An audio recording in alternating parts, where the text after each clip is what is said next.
Muito boa noite, meu amigo, minha amiga. Programa Na Sua Opinião. Se você quiser participar, sugerir, criticar, enviar sua mensagem, basta você acessar agora, como você está vendo, as nossas redes sociais. Você pode fazer através do Facebook, do Instagram, do YouTube. O programa é sempre feito pensando em você. E nessa noite é com imenso prazer que nós recebemos o Dr. Rui Mugiati. Ele é desembargador do Tribunal de Justiça do Paraná e supervisor do Grupo de Monitoramento e Fiscalização do Sistema Penitenciário. E nós vamos falar sobre um tema que o nome pode soar estranho, ocupação taxativa. O que será isso? Antes de começar com a entrevista com o doutor, vamos rodar a nossa matéria. Daqui a pouquinho a gente volta. Em 2014, a população carcerária brasileira saltou de 232 mil para 622 mil presos. Nas penitenciárias do estado do Paraná, são 28 mil pessoas. De acordo com o relatório publicado pelo Tribunal de Contas do Estado, as delegacias e cadeias paranaenses abrigam quase 10 mil detentos. A capacidade máxima é de 4.417 vagas. Na sua opinião, o encarceramento diminui a violência e garante mais segurança para a população? Não. Sim, eu acredito que sim. Eu acho que não. Sim. Não nas atuais condições que as pessoas são submetidas. O problema não é encarceramento, o problema é a educação. Se não investir em educação, não adianta nada. Vai prender um monte de gente, depois vai sair e vai continuar tudo do mesmo jeito. Se tivesse trabalho, se fizesse alguma atividade, ficar parado, não adianta nada, ele sai pior. O encarceramento diminuiria a violência se houvesse um controle melhor dentro da prisão. A pessoa fica encarcerado, quando sai apronta a mesma coisa. Quando você trata todo mundo como bicho, ele vai agir como bicho. Então, se a gente desse condições minimamente dignas para as pessoas, sim, aí adiantaria a reduzir, porque ninguém quer ter a sua liberdade cerceada. Mas quando você trata todo mundo como bicho, a gente vai ter o que acontece quando eles saem do carceramento. Saem pior do que entram. Doutor, primeiro queria agradecer, é um prazer enorme receber o senhor aqui. E queria que o senhor nos passasse aqui um pouquinho o que vem a ser ocupação taxativa, como a justiça está atuando, como isso está acontecendo no estado do Paraná. Pois não, Denis. Nós temos aqui uma situação que ainda é um projeto piloto.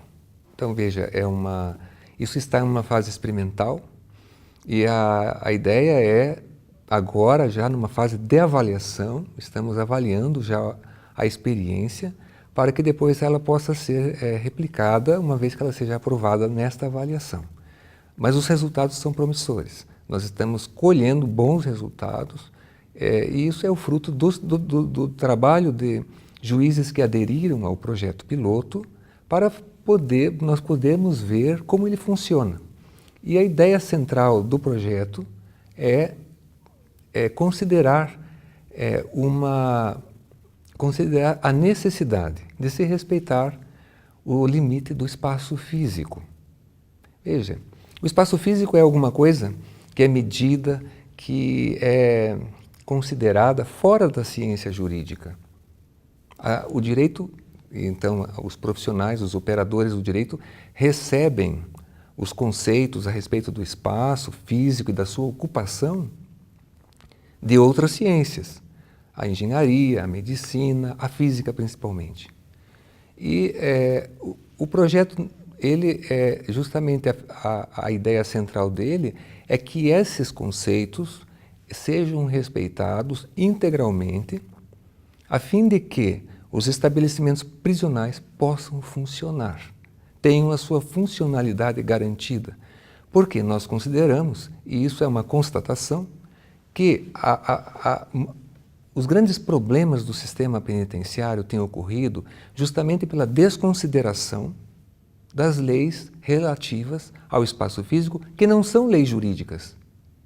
São leis extrajurídicas e que são da natureza. Porque quando vem, é lógico, olha, essa cadeia, ela suporta X presos, X detentos, isso daí foi feito um estudo. Não foi tirado ali de trás da orelha, olha, cabe 500, 600 ou 1.000, é feito um estudo. A cadeira que você está ocupando é para uma pessoa. Agora, se puser 2 pessoas, o programa já não vai funcionar. Já começa a ter um problema que é difícil de resolver por um simples motivo. A cadeira foi feita para uma pessoa e não para 2. E assim, a vaga do estabelecimento prisional, cada vaga, ela é dimensionada. E o estabelecimento como um todo também, por sua vez, é dimensionado para um número X de vagas. No momento em que você coloca 2, 3 pessoas numa mesma vaga, você não só está ferindo, está desprezando o estudo que foi feito para que aquela vaga possa funcionar como uma vaga de um ser humano, de um corpo humano, como também está desorganizando o próprio estabelecimento, porque aquilo vai ter uma repercussão. Não é só aquela vaga, vão ser as outras também que vão ser ocupadas da mesma forma, e o estabelecimento passa então por um processo de desorganização que progride, que se desenvolve para uma deterioração, para uma deterioração que acaba numa espécie de uma depredação, num sucateamento. Porque tudo aquilo não foi feito para suportar tanto peso, tantas pessoas, tantos corpos. E, por sua vez, esses corpos também estão sendo maltratados no sentido de que não há o respeito devido ao corpo de cada pessoa, no sentido de que aquele corpo também necessita de um espaço compatível, não somente com a sua materialidade, digamos, visual, mas do ponto de vista também das questões de saúde, de salubridade, de decência, de intimidade mínima que tem que ser preservada e de dignidade humana. Mas como fazer então, doutor? Porque o número de presos, não só no Paraná, não só em Curitiba, mas no Brasil inteiro, aumentou muito. Pelo menos de 10 anos para cá, aumentou bastante o número de presos. E é lógico que o número de vagas não acompanhou esse aumento de número de detentos. Então a gente fica meio assim numa encruzilhada. Como é que a gente faz?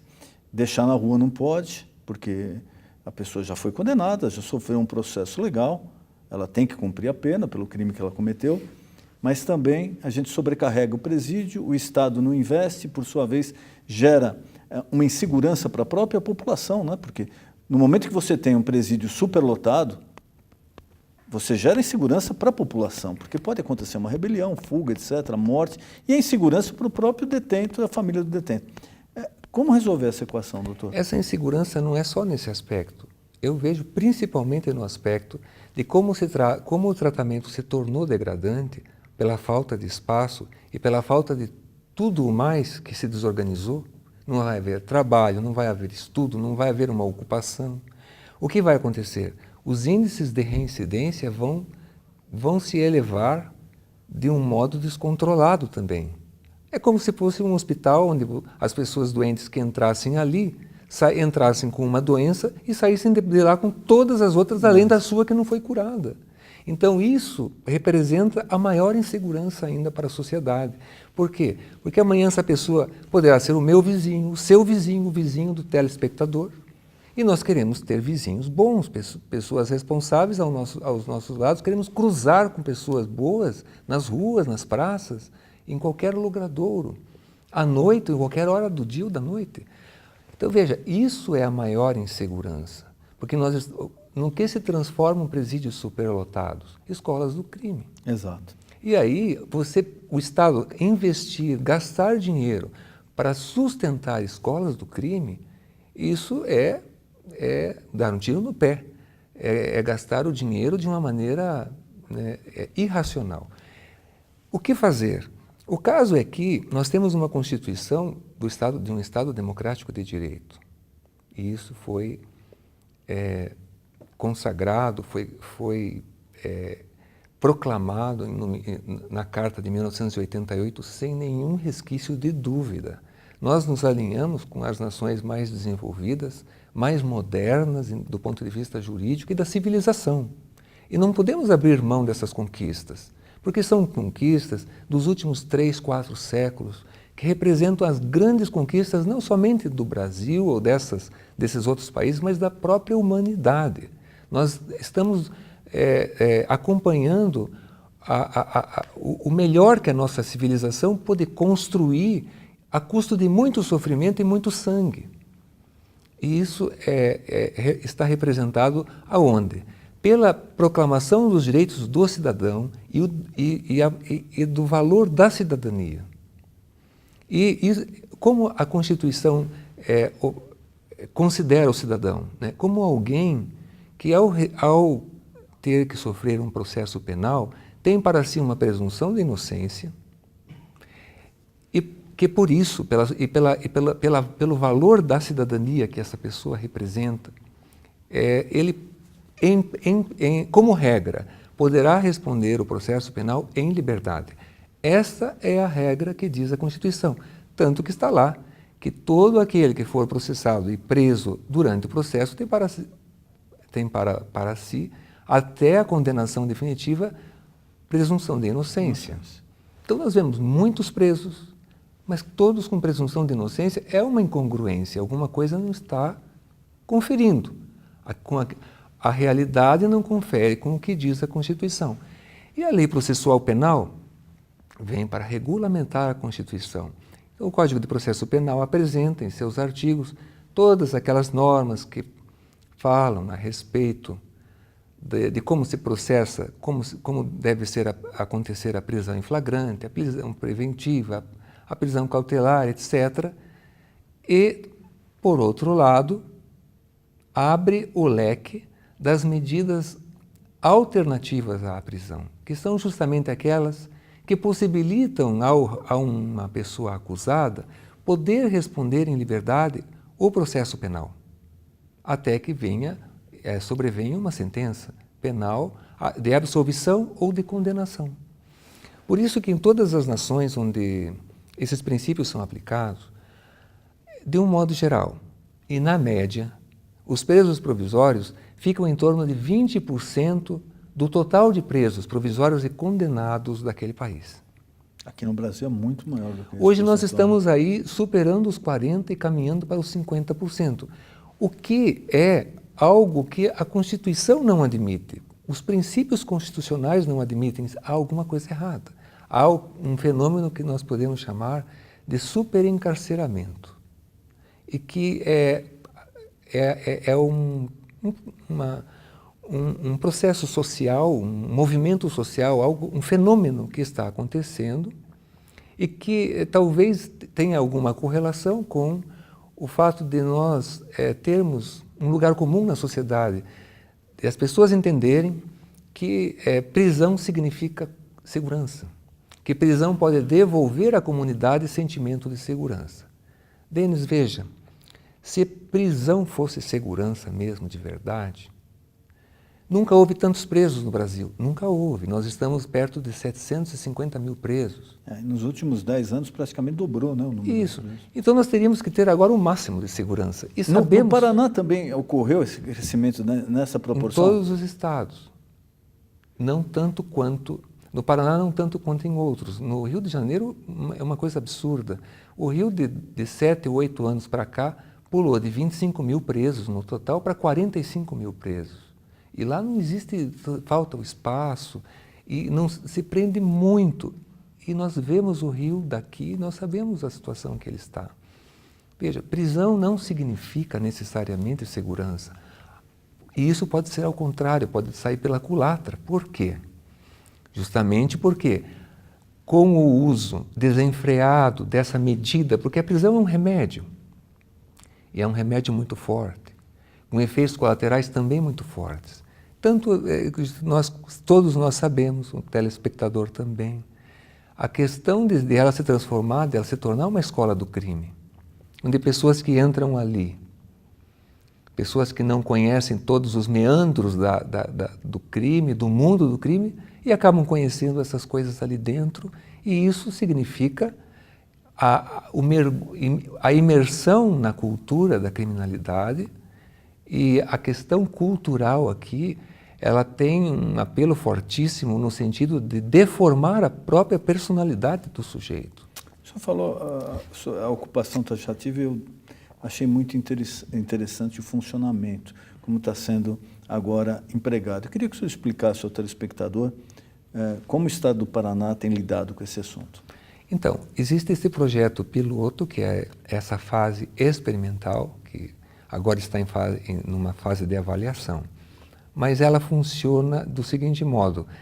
O grupo de monitoramento, do qual eu sou supervisor, recebe a adesão de um magistrado, né, dentro deste projeto, e ao fazer essa adesão, o grupo pergunta ao GMF, que é o grupo de monitoramento, pergunta ao magistrado de quantas vagas ele necessita para trabalhar na sua unidade judicial.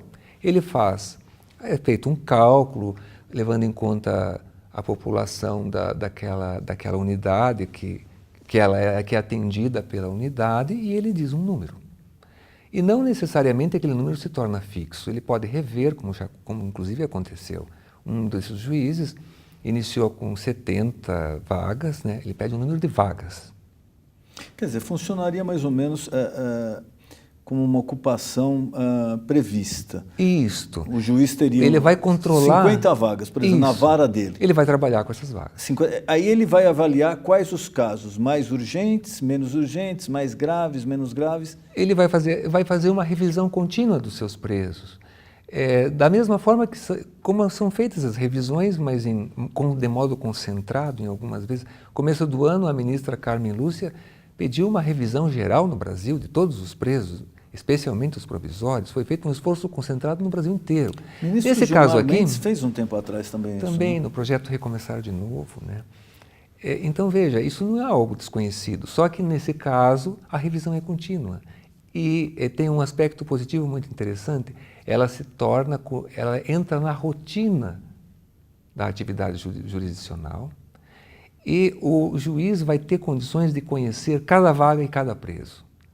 A vaga pelo número e o preso pelo nome. Isso desenvolve um controle, dá condições de ter um controle absoluto e rigoroso da ocupação.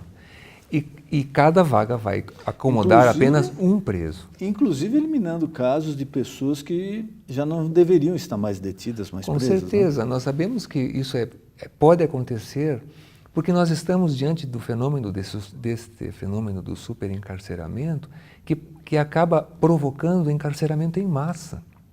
E isso significa o quê? A possibilidade de pessoas entrarem e de repente passarem desapercebidas. Principalmente aqueles que não têm possibilidade de pagar um advogado particular, de acompanhar o processo, às vezes, até pelo acúmulo de serviço do Estado, acaba ficando para trás. Exatamente. Né? Então, o que acontece? Com esse, o juiz faz a proposta, nesse caso, por exemplo, um deles fixou em 70, mas depois alguns dias depois, retornou e disse, olha, eu fiz o cálculo errado, não são 70, são 80. Pois não, então 80 vagas. Só que aí ele mesmo pôs o limite para ele mesmo, segundo o seu cálculo, junto conosco. E nós fazemos sugestões também, porque nós sabemos que um cartório e uma unidade judicial com mais de 80 vagas começa também a perder o controle. O controle da ocupação, o controle dos processos, o controle de todos os atos do cartório, porque é muito preso também para uma unidade.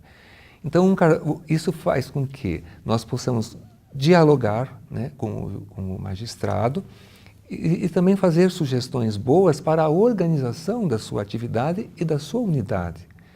E aquele controle absoluto começa a se expandir, e isso aconteceu em várias unidades, no sentido de tornar aquela unidade muito organizada, porque se sabe de tudo a respeito dos presos provisórios. E como o limite é um limite que não ultrapassa 80, por quê? Porque acima de 80, nós percebemos nas conversas com escrivães, com juízes, acima de 80 a situação ela tende a ir para a desorganização. Fica muito difícil ela não se desorganizar daí. E como, então, tudo isso fica dentro dessa limitação e sob esse controle rigoroso, o que acontece? Cada preso está relacionado a uma vaga que, por sua vez, tem uma denominação específica e o juiz, o magistrado, ele pode fazer uma comunicação com o departamento penitenciário, com o GMF, individualizando a pessoa do preso e individualizando a vaga e fazendo a correlação entre um e outro. De modo que o controle se torna absoluto. quando o juiz sentencia absolvendo o condenado, ele desocupa a vaga. Por quê? Porque um preso que foi condenado deixa de ser provisório para os efeitos desse projeto, mesmo que haja recurso. E aí ele sai desse cálculo. Ele vai sair daquela vaga e o juiz comunica ao DPEM para que vá e transfira aquele preso para outra unidade, que daí será aquela responsável pelos presos condenados. Lá também vai haver o projeto de ocupação taxativa, mas aí é a vara de execução penal, que também terá seus presos, com vagas, uma vez que ela esteja dentro do projeto, né? Com as vagas codificadas, individualizadas e assim por diante. E tudo isso se faz através de um sistema de controle que vai ser informatizado e vai estar na mesa de cada juiz, para que ele possa visualizar onde está o preso. Inclusive da vara de execução. Inclusive da vara de execução, que também que também está no projeto, que também aderiu ao projeto. Porque também tem muitos casos da pessoa até já sentenciado, condenado, sim. mas que já ultrapassou o tempo que ele deveria ficar na cadeia. No Paraná, hoje isso já é muito difícil de acontecer. Por quê?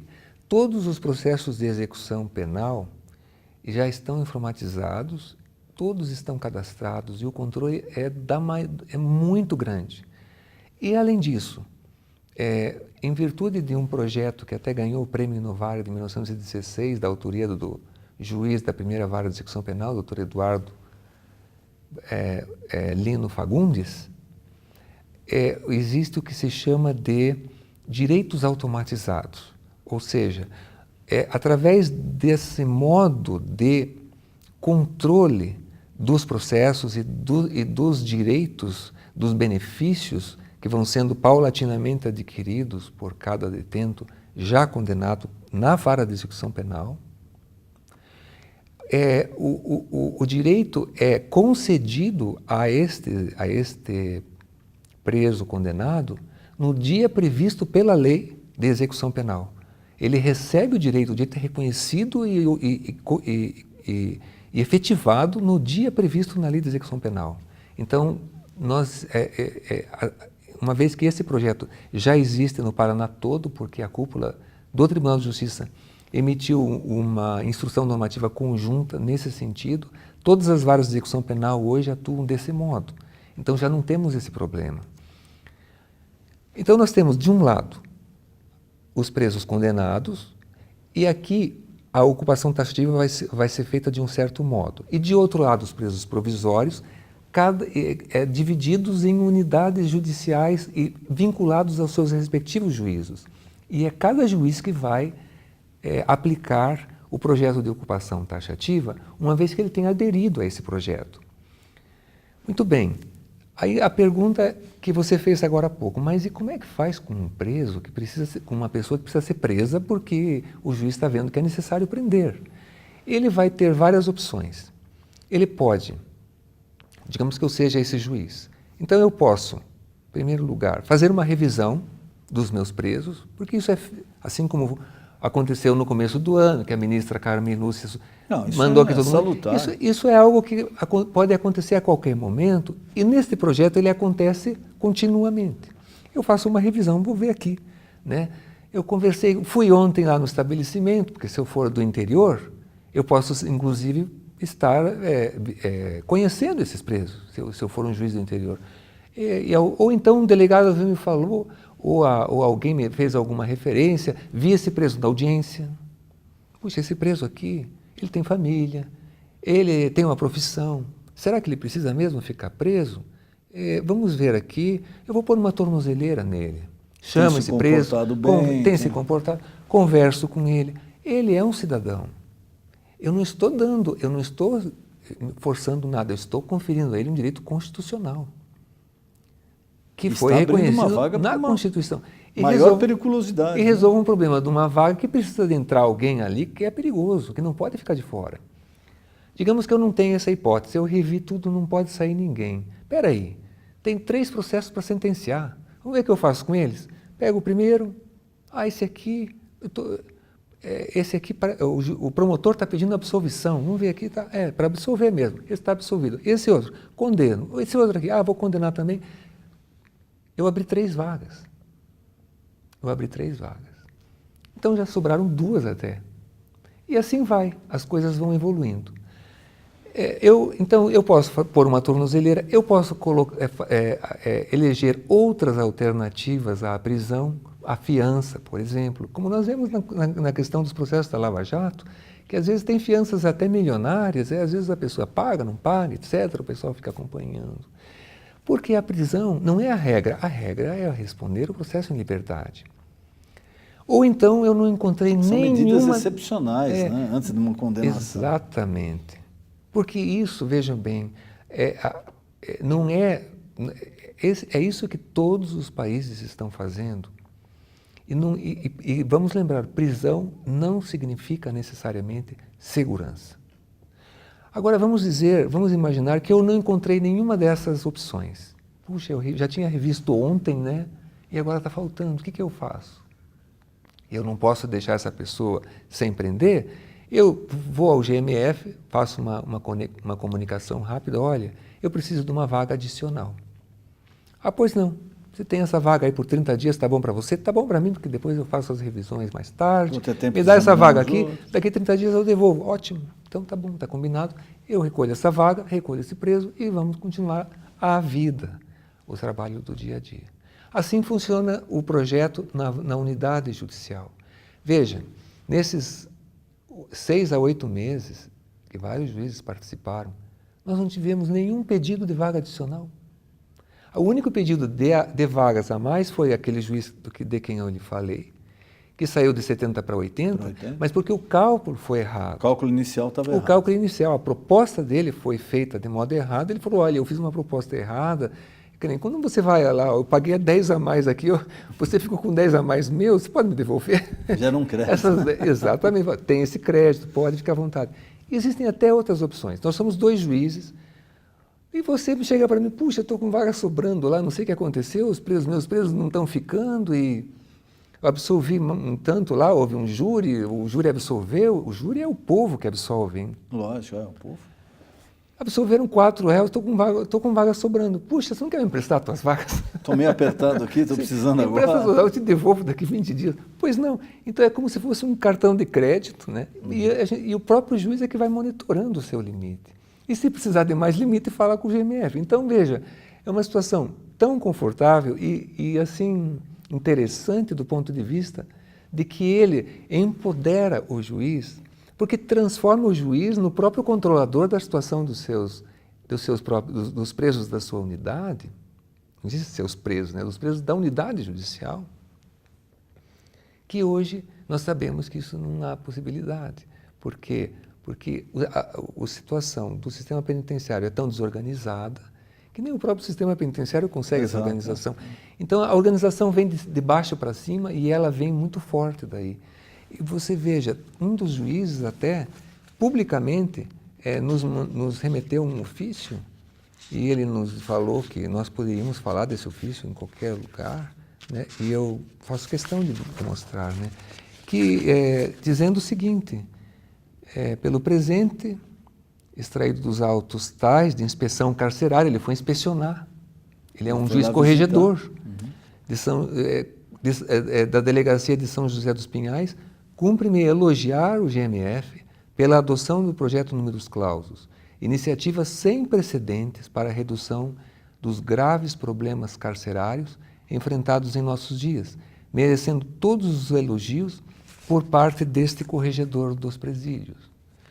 Veja, o projeto parece que ele traz realmente, ele proporciona benefícios, mas isso vai depender da atuação do magistrado. Ele é um instrumento, na verdade, ele é mais um instrumento. Precisa se engajar. Exato, precisa aderir. Se conscientizar, falar, bom, o caminho é esse, realmente a solução é essa, qual é a minha parte? Mas o que eu achei interessante é que as pessoas que entraram nele se sentiram bem, tiveram aproveitaram, tiveram bons resultados com essa experiência e não abandonaram o projeto houve alguns casos de juízes que saíram, mas a grande maioria dos que aderiram permanece até hoje. Infelizmente, nós não tivemos a possibilidade de fechar uma região inteira, porque não houve adesões suficientes para isso, e com o fenômeno do superencarceramento que eu lhe falei, houve um prejuízo na avaliação geral do projeto, porque nós não vamos poder ver os resultados no nível macro. Mas no nível de cada unidade, nós percebemos que se houver uma adesão maior, com certeza esse resultado vai aparecer a nível macro. Para resumir, este projeto permite que a unidade judicial, que o magistrado, ele possa visualizar a sua unidade judicial em contraste com o contexto de todo o sistema penitenciário no seu nível macro. E ele pode perceber qual é o impacto da atividade da sua unidade judicial no sistema penitenciário no nível macro. Ele vai poder saber, através dos indicadores que estão na sua mesa pelo sistema de informatização, ele vai poder saber exatamente em quanto a sua unidade está impactando a superlotação do sistema penitenciário e provocando a sua melhoria, a sua organização, colaborando com ela ou provocando, ao contrário, a maior superlotação. Não que a unidade tenha qualquer culpa disso daí. Isso não significa isso. Significa apenas que ele vai poder visualizar como que a sua unidade se relaciona com o problema. A visão geral do assunto. A visão geral do todo. Então, é um projeto que proporciona esse tipo de informação. Por quê? Porque, assim, na discussão do problema, veio muito à tona essa questão, mas quem tem que construir vaga é o executivo, e o projeto não tem que proporcionar vagas. Veja bem, o projeto não cria vagas. Ele cria uma otimização. Exato, ele trabalha no sentido de organizar a ocupação das vagas, por isso se chama ocupação taxativa. Ele organiza taxativamente essa ocupação. E nós temos que ver que isso é que vai proporcionar, digamos, não esse projeto, mas ele é um instrumento que vai colaborar num trabalho maior, que é o de nós recuperarmos os estabelecimentos prisionais, a fim de que eles possam funcionar de um modo adequado e termos dentro dele o tratamento humanizado, que é o tratamento que vai permitir que os níveis de reincidência caiam para um dígito, e isso sim significa segurança para toda a sociedade, para nós, para você, para os teus filhos, para os meus filhos, para os nossos netos, para nós podermos passear nas ruas tranquilamente. Doutor, eu queria mais uma vez agradecer aqui, nosso tempo está acabando, mas já é um assunto muito interessante, já gostaria de ter uma outra oportunidade com o senhor, para até apresentar mais os resultados do projeto, mais lá para frente, como é que está funcionando. Ficamos à disposição, Denis. Foi um prazer enorme. Eu agradeço muito a oportunidade e o espaço concedido. E queria, se o senhor quiser deixar algum recado ao nosso telespectador, por favor, fique à vontade. Quem tiver interesse de acompanhar a avaliação do projeto, de acompanhar os atos que são praticados e outras atividades do GMF, basta acessar a página do Tribunal de Justiça do Paraná, tjpr.jus.br. Lá entra no ícone Serviços e lá vai aparecer GMF, que é o Grupo de Monitoramento e Fiscalização do Sistema Carcerário e Medidas Socioeducativas. E ali já você vai poder encontrar um outro título, Projeto de Ocupação Taxativa. Doutor, mais uma vez, muito obrigado. Foi um prazer receber o senhor aqui. Muito obrigado, igualmente. Programa Na Sua Opinião. Boa noite.